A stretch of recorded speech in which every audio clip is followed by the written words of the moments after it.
আমার একটা সম্পর্ক বা আমার একটা বন্ধুত্ব হয়েছিল। প্রিয়াঙ্কা চেয়েছে আমরা নর্মাল থাকি।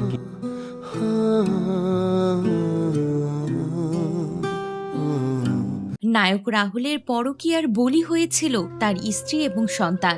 মারা যাওয়ার আগে এক প্রোগ্রামে নিজের পরকীয়ার কথা স্বীকার করেছিল রাহুল। ওটা বাংলা জানে আমার একটা সম্পর্ক বা রাহুল বলে, প্রিয়াঙ্কা চাইলে কিন্তু পুরো জাতির সামনে আমাকে ভিলেন বানাতে পারত, কিন্তু প্রিয়াঙ্কা সেটা কখনোই করেনি।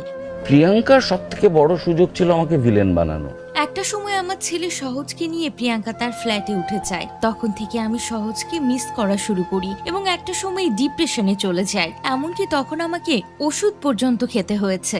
সপ্তাহে 2 ঘন্টা করে 2 দিন সহজ আর প্রিয়াঙ্কার সাথে আমার দেখা হতো। এমনও হয়েছে আমি আমার গার্লফ্রেন্ড নিয়ে সহজ ও প্রিয়াঙ্কার সাথে একসাথে আড্ডা দিতাম, ঘুরতাম, খেতাম।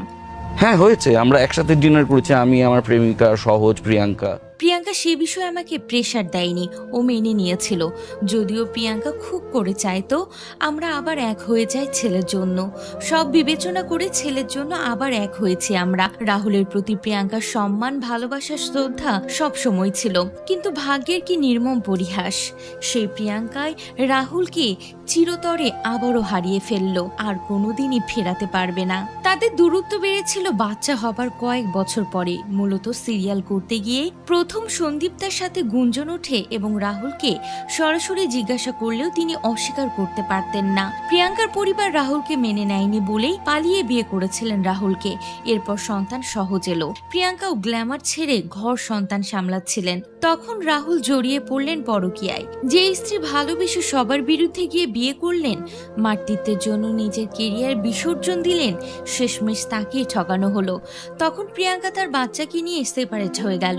টুকটাক কাজ শুরু করলো। জার্নিটা সহজ ছিল না, তবুও সে ঘুরে দাঁড়াতে চেয়েছিল। এরপর রাহুল জড়িয়ে পড়লো রুকমা রায়ের সাথে। সবশেষে রাহুলের ছেলে বড় হলো, কিছুটা বুঝতে শুরু করলো। তখন ছেলে বাবা মা দুজনকে দাবি করলো। ছেলের জন্য রাহুল প্রিয়াঙ্কা আবার এক হলো। তারা একসাথে থাকতে শুরু করলো। আর কিছুদিন যেতেই রাহুলের অনন্তকালের অন্তিম যাত্রা।